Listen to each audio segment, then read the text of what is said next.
Olá, boa noite, Munson here in the evening. It's 8 o'clock here in Portugal on the 17th of March 2025. The little bit of music you heard there is the intro to a new podcast I'm doing with a fascinating gent by the name of Gary Coulton, who joins me tonight to have a bit of a chat as well. Let's see if we can all make friends with our Maverick minds here. Let's give him a nice big round of applause and bring him onto the screen. Hey, Gary, how you doing? I'm very well, thank you. Very well. Really enjoyed recording our first Positive Echo podcast together. I think that was only last week, wasn't it? Yeah, that was fun last Wednesday. How's the feedback going? I know you've published your version of it over on Substack. What's the feedback like so far? So positive. Great. If you pardon the pun. Yes, yeah, of course. It's touched a nerve with lots of people. There's so much rubbish going on in the world that just the thought of I'm able to leave my positive echo has really engaged people's imaginations. Yeah. So yeah, it's not. I hate to use the word viral. It's not gone viral, but it's only one episode. Yeah. So well, give it time. Give it time. That's right. Yeah. Good evening to you, Donna. Thank you for being here. So excited to be live on the channel. Looking forward to meeting you and Eileen tomorrow. As well. So the Positive Echo podcast, as Gary said there, is really an introduction to this idea, this vast idea, inspired by your father, of course, Gary, to leave a positive echo in our wake, literally in our wake here. And I think you make a very good point. I was reminded today, actually, I dropped my daughter off at the airport. I had a lovely few days with my daughter over from Italy, safely at the airport and safely home in Bologna. And as I came home in absolutely torrential rain on the motorways of Portugal, I was listening to an Ian Gilchrist lecture. And he reminded me that we humans like beauty.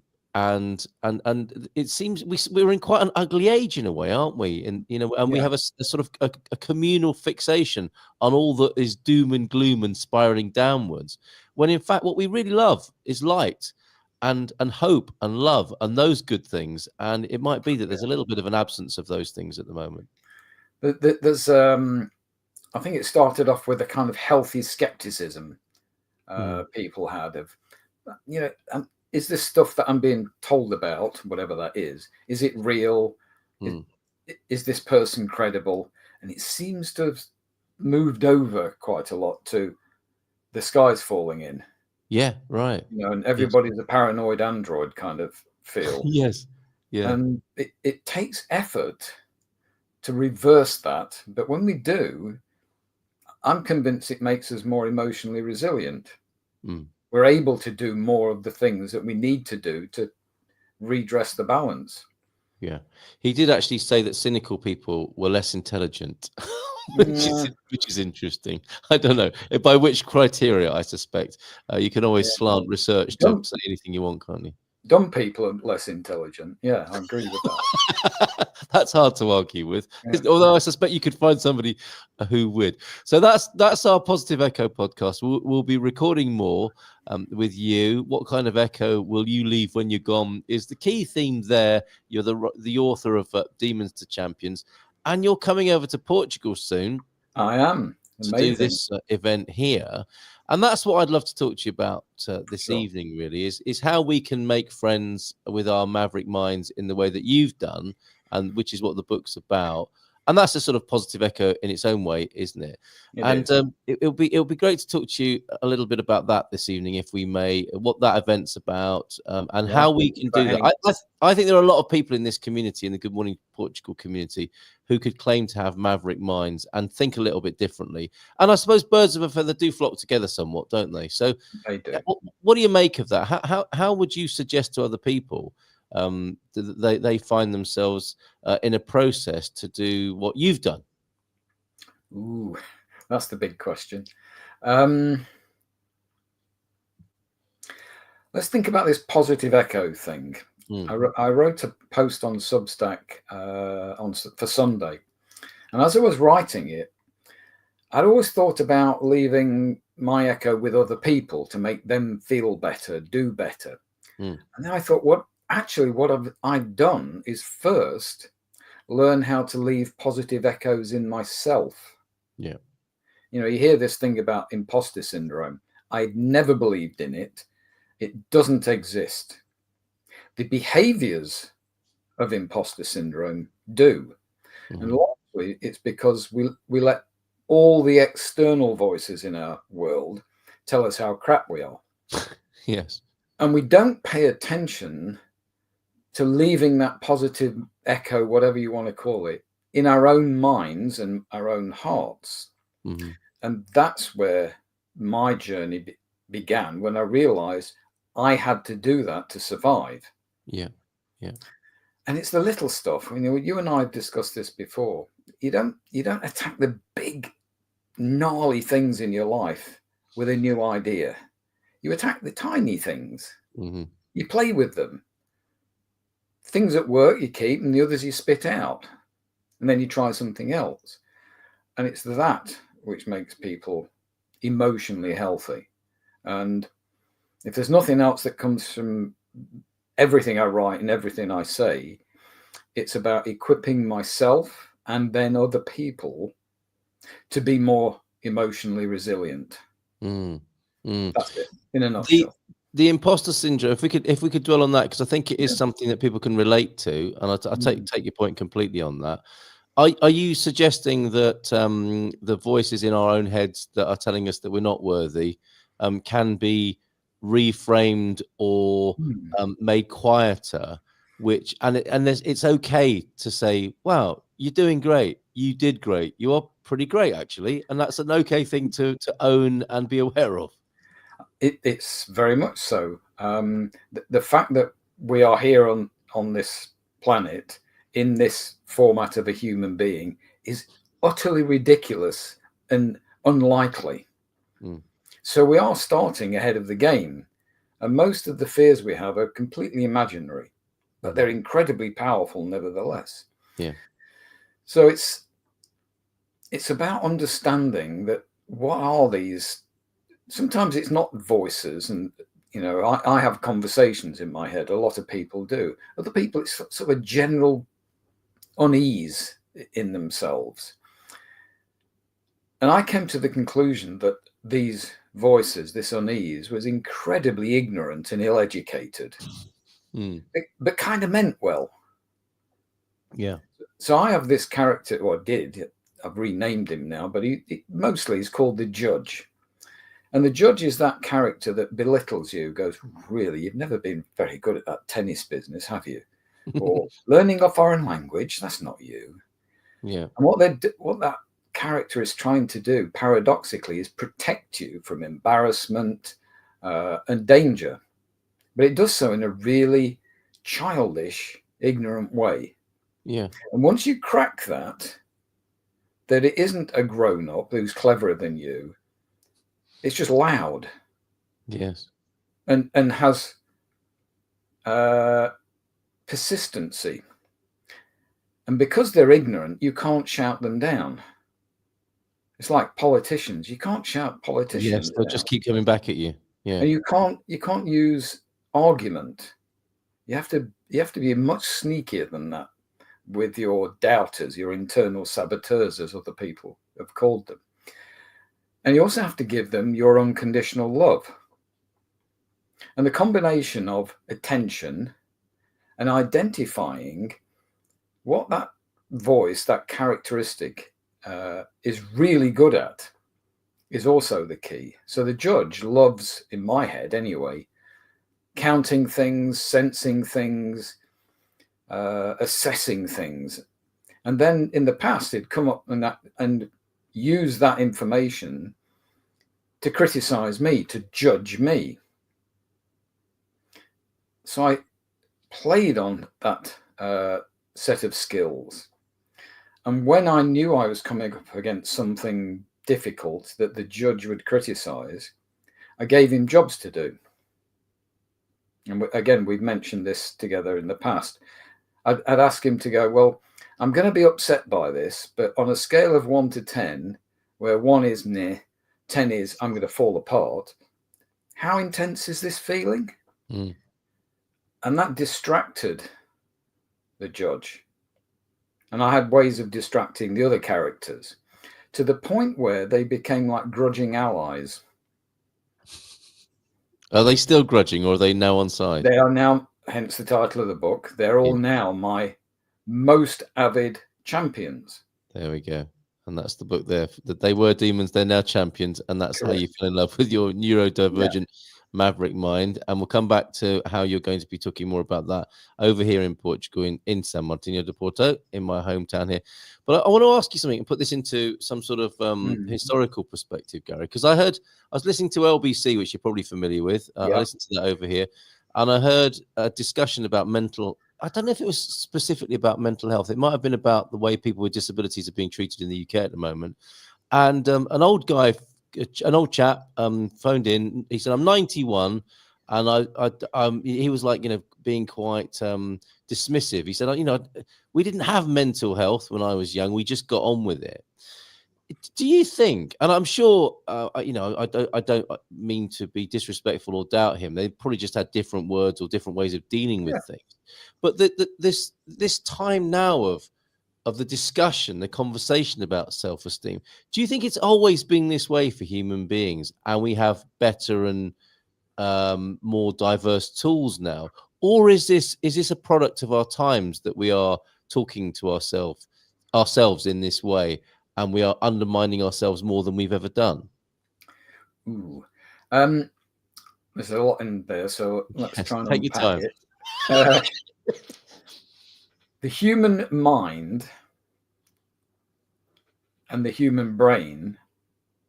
Well, the human brain, let's say, neurologically, we are the same as we were 10, 20,000, maybe even 50,000 years ago. Our brains have not changed. But they're also plastic, as they call it, neuroplastic. So that's how we learn. Connections are cut and their new ones are made for memory and for understanding.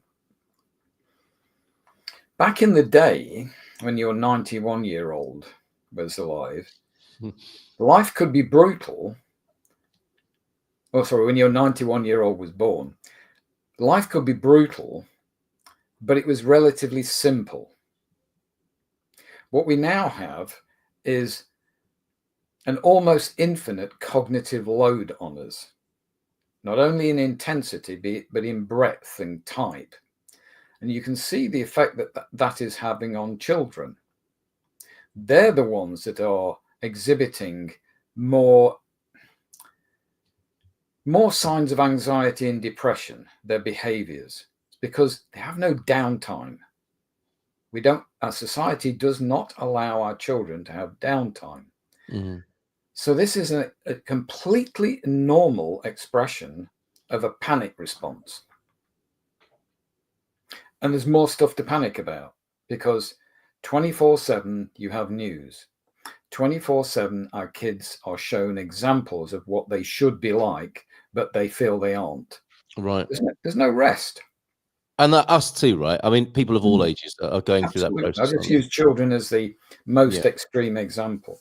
And the thing with old age is because I'm getting there, we have built a certain kind of skepticism about life. And we've come with tools that we can use.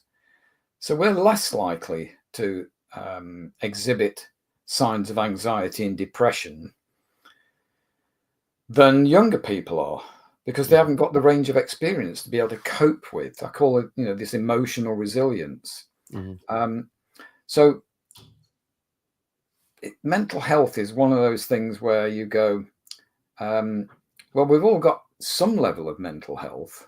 But we've also got some level of mental ill health. And it's when the ill health becomes bigger and more intense than the health. And that's basically the definition of disease, is when something is so extreme, it interferes with your ability to function. So it could be physical, it could be mental. So historically, life was a lot simpler. My childhood was so much simpler than my daughter's was. And she's 28 now. So kids are coming through now, their lives are even more complex than hers was. And that's And what you see as the contemporary differentiator, if you like. That's what they're up against, and yes, that's what they're having to deal with in yes, and that's what's stimulating their inner dialogue about am I, or what am I worth? Who am I? What do I yeah. do in all? And they've just got so much information to respond to. That's certainly one of uh, the pressures Mm, that our kids are under. yeah. And then you add it to I mean, I'm getting on a soapbox here. So, No, please do. That's why you're here. and then we have the typical Western education system. And I have no idea what it's like in Portugal. Mm, But in the UK, I would call it a sausage machine. yeah, yeah, They have targets which they believe are relevant. These are the politicians again. The targets are relevant to the success of the nation. yes. What they don't appear to appreciate is the education system we have now was built for measures that were relevant 50 years ago. It's funny you should say this. It really Yeah. is. I've written an article for the Portugal Resident overnight, actually, about the future of education, and the quote that came up that I went back to, I should say, because I think it's a good one. Someone called Xander Sherman. In the 21st century, we use a 19th century school model with 20th century values. That's the sort of thing you're talking about, right? Okay, absolutely correct.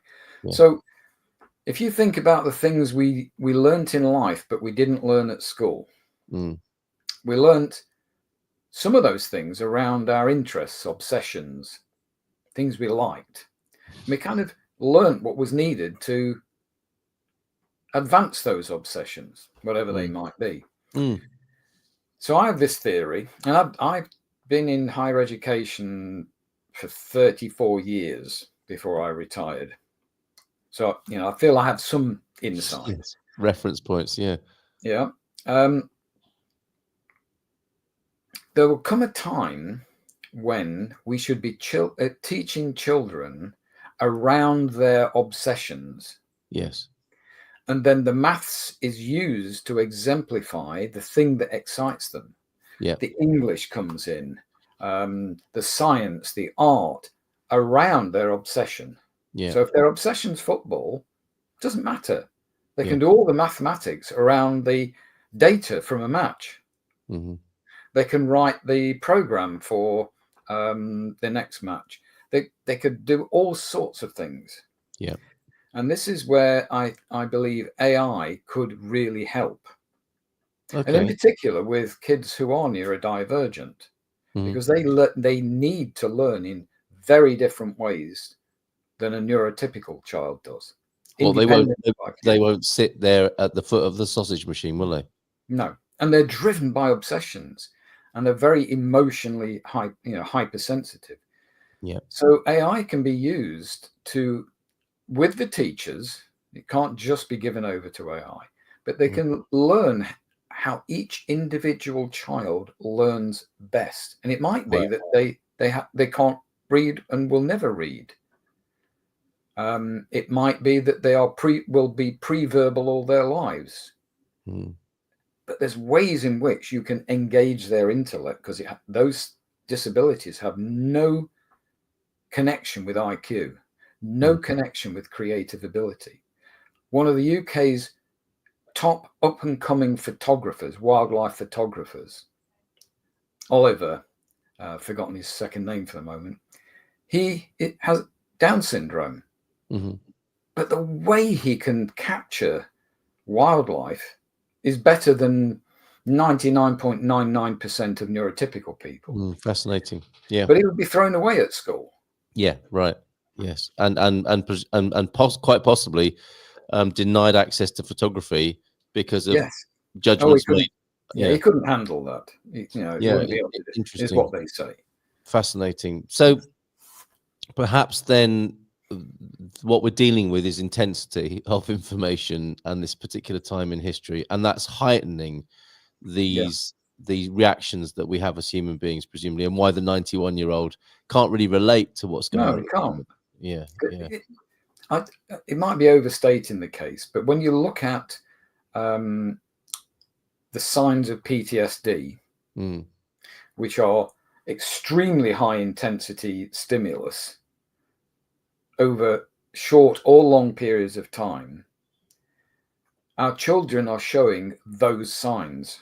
They're being traumatized by the way they are living today. Oh, our very lifestyle is challenging.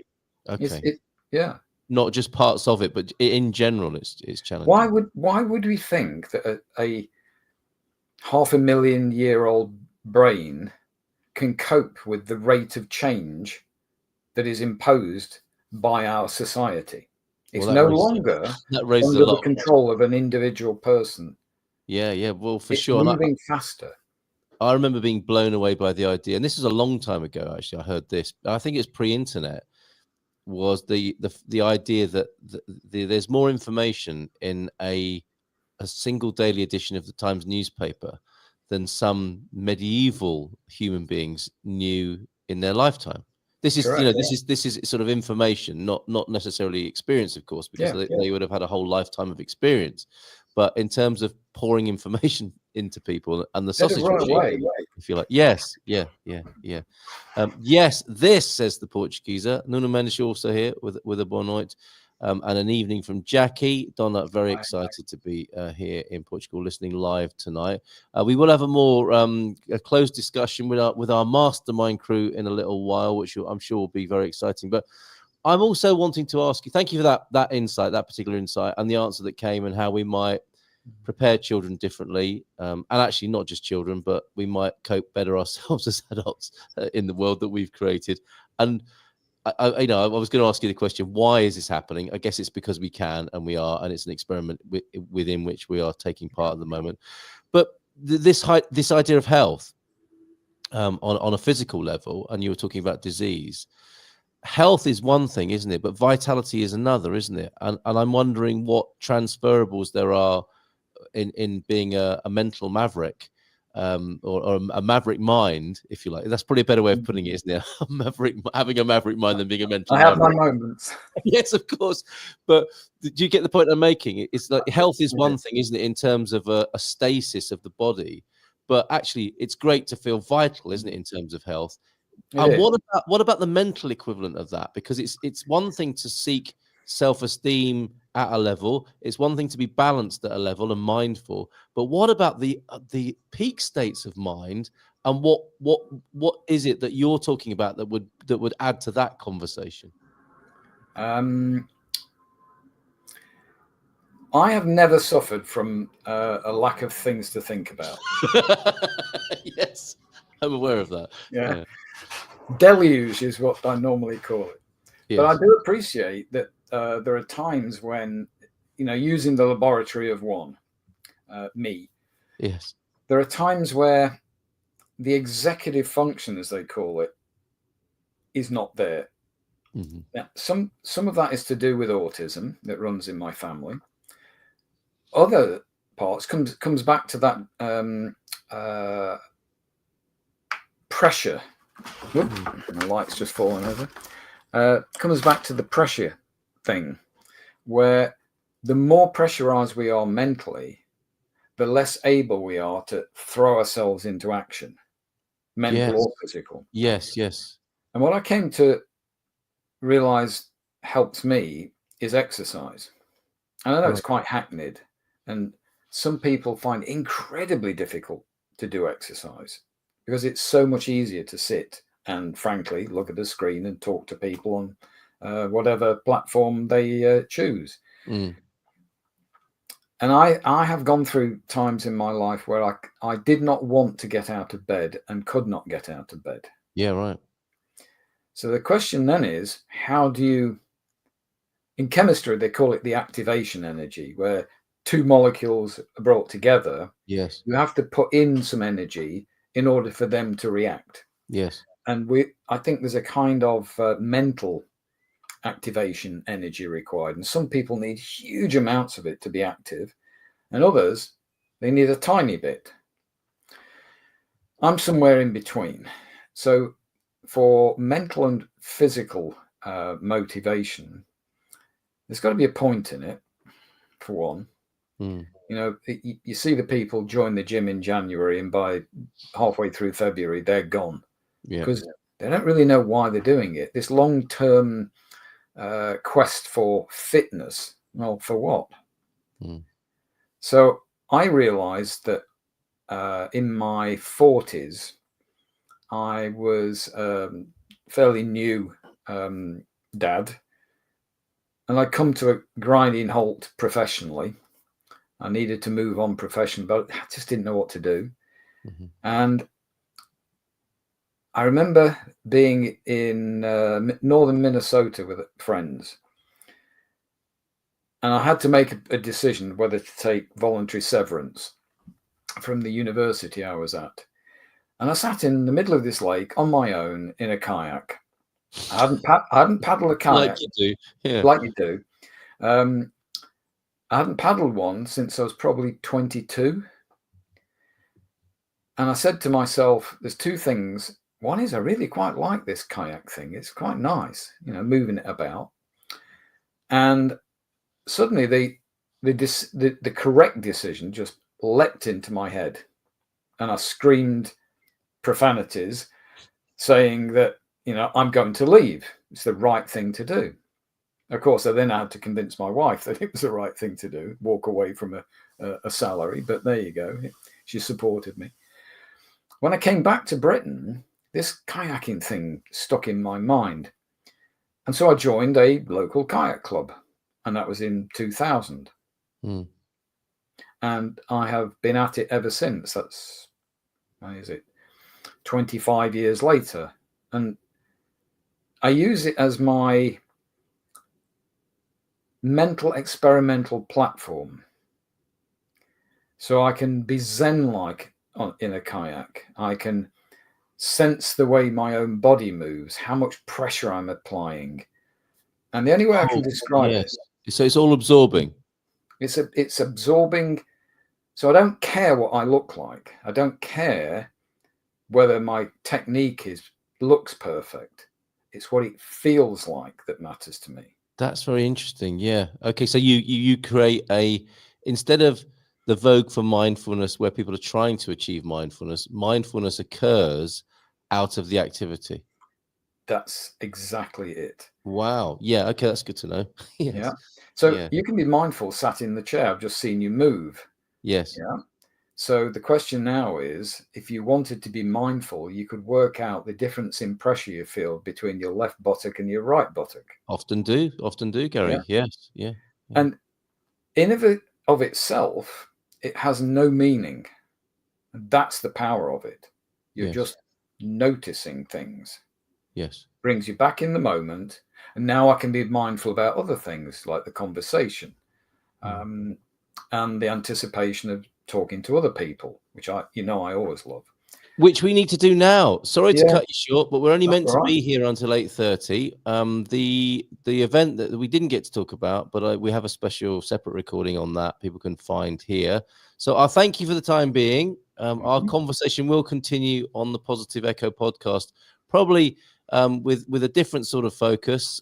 However, I'm sure these sorts of ideas will continue to come up because it's very difficult for us to stay focused, as you might imagine, but we get there in the end. So thank you very much, Gary, for the time being. We'll go and chat with some of our friends over in the mastermind group now. So stand by, and I'll send you a link to join us over there. Okay. Okay. So thank you very much indeed. Let me just play that. I think it's rather nice. The somewhat jazzy theme tune, the in and out for the Positive Echo podcast. So I'll do that again now, and we'll see you over on those of you who are waiting for us to join you. We'll see you in a couple of minutes.